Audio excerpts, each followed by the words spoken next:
Hi అండి. అందరికీ నమస్కారం. రేషన్ కార్డ్ ఉన్నవారికి నెల నెలా బ్యాంక్ అకౌంట్లోకి డబ్బులు. దేశవ్యాప్తంగా రేషన్ కార్డుదారులకు బియ్యం సరఫరాలో జరుగుతున్న అక్రమాలను అరికట్టేందుకు కేంద్ర ప్రభుత్వం కీలక చర్యలు తీసుకోనుంది. రాష్ట్ర ప్రభుత్వాలతో కలిసి అమలు చేస్తున్న ఈ పథకంలో సరుకులకు బదులుగా నేరుగా లబ్ధిదారుల బ్యాంకు ఖాతాల్లో నగదు జమ చేసే డైరెక్ట్ బెనిఫిట్ ట్రాన్స్ఫర్ డీబీటీ విధానాన్ని ప్రవేశపెట్టాలని కేంద్రం యోచిస్తోంది. ఇది న్యూస్ అండి. సో అలాంటప్పుడు రేషన్ కార్డ్సే అసలు ఎందుకు? రేషన్ కార్డ్ అనేది ఎందుకు ఉండాలి మరి? ప్రతి ఒక్కరికి అకౌంట్ ఉంటే సరిపోతుంది కదా. అకౌంట్ ఉన్న ప్రతి ఓడికి ప్రతీ నెల ఓ 10,000 వేస్తే నచ్చిన బియ్యం కొనుక్కొని తింటాడు. అవునా? సరే, కాళ్ళు చేతులు బాగున్నాయి, ఏజ్ పరంగా ఓకే, అన్నీ బాగున్నాయి అంటే ప్రతి నెల వెళ్తాం, తెచ్చుకుంటాం, సరే బాగుంటాం. కానీ ఏజ్ నిండిన వారు ఉంటారు. పెన్షన్ తీసుకోవడమే కొందరికి చాలా కష్టంగా ఉంటుంది. లైక్ కొంతమంది 70s, 80s ఇయర్స్ వాళ్ళు ఉంటారు. 70 ఇయర్స్, 80 ఇయర్స్ ఉన్న వాళ్ళు అట్లా ఉంటారు. వాళ్ళు ప్రతి నెల వెళ్ళగలుగుతారా? ఒక్కొక్క ఇంట్లో సామాన్యుడి పరిస్థితి ఎలా ఉంటుంది అంటే వాళ్ళని పట్టించుకునే వాళ్ళు ఉండరు. వాళ్ళని పెన్షన్కి తీసుకెళ్లే వాళ్ళే ఉండరు. అట్లాంటిది ప్రతి నెల బ్యాంకుకి తీసుకెళ్లే వాళ్ళు ఎక్కడుంటారండి?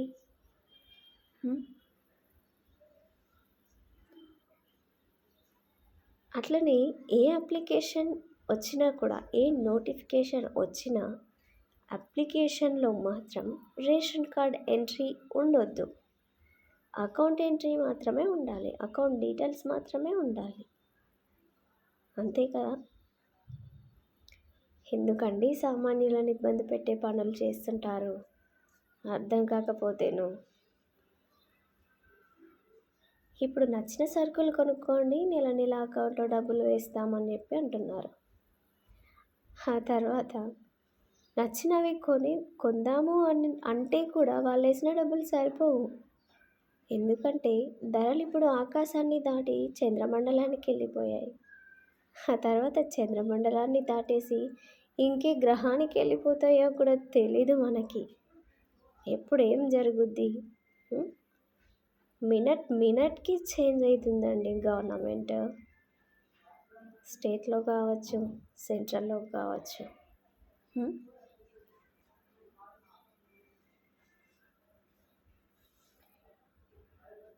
దేవుడే రాత సరిగ్గా రాయలేదు, మనతో బంతాట ఆడుతున్నాడు అని చెప్పి అనుకుంటుంటే నిరుద్యోగులు కానీ, మధ్యతరగతి జీవితాలు ఇట్లా సరిపెట్టుకుంటుంటే ఈ కేంద్ర రాష్ట్ర ప్రభుత్వాలు ఫుట్బాలే ఆడేస్తున్నాయండి. ఇక్కడి నుంచి తంతే వెళ్ళి ఎక్కడో వెళ్ళి పడుతున్నాం. ఇలా బ్రతకడం. మనిషి జీవితకాలం సగటున 60కి వచ్చింది. 60 నుంచి 50కి పడిపోద్ది. ప్రశాంతంగా ఉండనివ్వరా? ఆధార్ కార్డ్ అని చెప్పారు. సరే, ఇప్పుడు మండలాలు మార్చాలి, జిల్లాలు మార్చాలి, ఇంకా జిల్లాలకి కొత్త కొత్త పేర్లు మార్చాలి. డబ్బులు ఎవరిస్తారు? వాటికి కూడా వేయండి డబ్బులు. ఇంటింటికి వచ్చి రాయడం, ఇంటి దగ్గర సర్వీస్ చేయడం అట్లాంటివి ఉండవండి గ్రామాల్లో పరిస్థితులు. అటు ఇటు మీ సేవ, ఈ మీ సేవ, ఆ మండల ఆఫీసు, ఈ గ్రామ పంచాయతీ ఆఫీసు, ఇవన్నీ తిరుక్కుంటూ ప్రజలందరూ సతమతమవుతున్నారు. అసలుకి అర్థం కాక కొంతమంది అయితే ఆధార్ కార్డ్స్ చేంజ్ చేయించుకోవడానికి అని చెప్పి వెళ్తూ లైన్లు కడుతూ అక్కడే పడిపోతుంటారు. ఒక రోజుకి 30 మాత్రమే చేస్తుంటారు. అర్జెంట్ ఉంటే మున్సిపల్ వెళ్ళంటారు. అక్కడికి వెళ్తే రేపు రా అంటాడు. ఏంటిది? ఏం మనుషుల్ని ప్రశాంతంగా ఎందుకు ఉండనివ్వరు? ఆ రూలు ఈ రూలు అని చెప్పి మేము పెడతాం రూల్స్, మీరు పాటిస్తున్నారా? ఎన్ని పెడతాం మేము.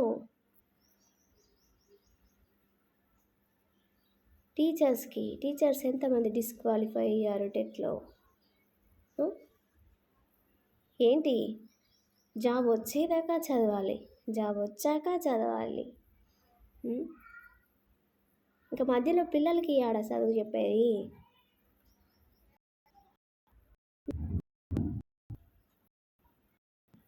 అది ఉంటుందో ఊడుతుందో జాబు. చిన్నప్పటి నుంచి అయ్యవ్వ మట్టి బుక్కి కారం దీని కష్టపడి చదివిపిస్తే మీరేమో ఇలా మీరు క్వాలిఫై కాలేదు ఇంటికి పోయి కూర్చోర్రి అని చెప్పంటే ఎంత బాధ ఉంటుందండి మనుషులకి. జీవితాలండి.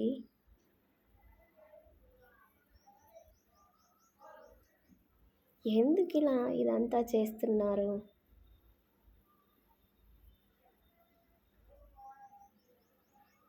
ఓకే, మీరు పెట్టేటి మంచి ఏమో, కాకపోతే కొంచెం మధ్యతరగతి వాడి పరిస్థితి, సామాన్యుడి పరిస్థితి ఆలోచించి చేయండి. మన దేశంలో యంగ్ ఇండియా, పాన్ ఇండియా అని చెప్పుకోవడాలు కరెక్టే, కానీ ఓల్డ్ ఏజ్ ఇండియా కూడా అవుతోంది. యంగర్స్ చాలామంది యాక్సిడెంట్లో పోతున్నారండి. ఓల్డ్ ఏజ్ వాళ్ళు ఉంటున్నారు. మున్సిపల్ ఎలక్షన్స్ ఉన్నాయి కదా, రాస్తారు చూడండి.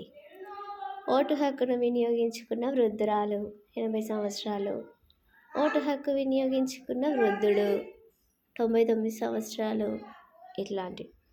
అలా వృద్ధుల గురించి రాస్తారు కానీ ఓటు హక్కు వినియోగించుకున్న యంగ్ యూత్ 18 ఇయర్స్ 20 ఇయర్స్ అని రాయట్లేదండి. కాస్త ఆలోచించండి.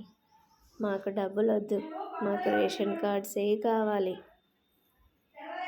డబ్బులు మేము జాబ్ పీకేసినా, జాబ్ రాకున్నా, అడుక్కునైనా డబ్బులు సంపాదించుకుంటామండి.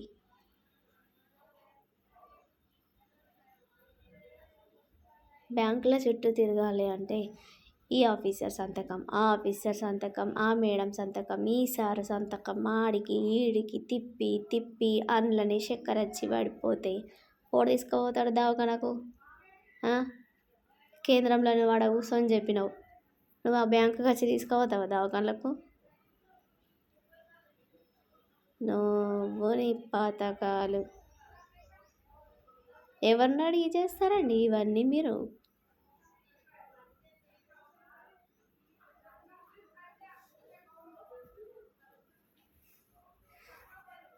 ప్లీజ్ కొంచెం ఆలోచించండి ప్లీజ్.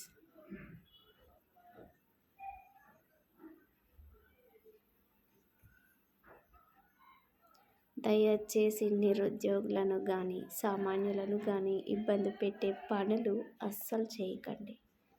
మీరు అలా చేసిన ప్రతిసారి ఎన్నో ఆత్మహత్యలు చాలా జరుగుతున్నాయి. వృద్ధులు కూడా తట్టుకోలేక చనిపోతున్నారు. పెన్షన్ వస్తేనే వృద్ధులని సరిగ్గా పట్టించుకోవట్లేదండి ఇంట్లో. అట్లాంటిది బ్యాంకులో డబ్బులు వేస్తే వాళ్ళు తెచ్చేదాకా వాళ్ళని ఎన్ని కష్టాలు పెడతారు, వాళ్ళ పరిస్థితి ఎట్లా ఉంటుంది?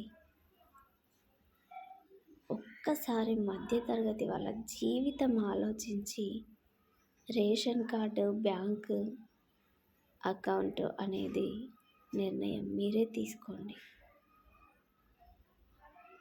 రేషన్ కార్డు ఉంటే ఇంట్లో ఉన్న ఎవరైనా సరే వెళ్ళి బియ్యం తెచ్చుకోగలుగుతారు. అదే అకౌంట్ ఉంటే అకౌంట్ ఉన్న మనిషి మాత్రమే వెళ్ళి డబ్బు తెచ్చుకోవాలి. వృద్ధులకి ఎంత కష్టమవుతుంది.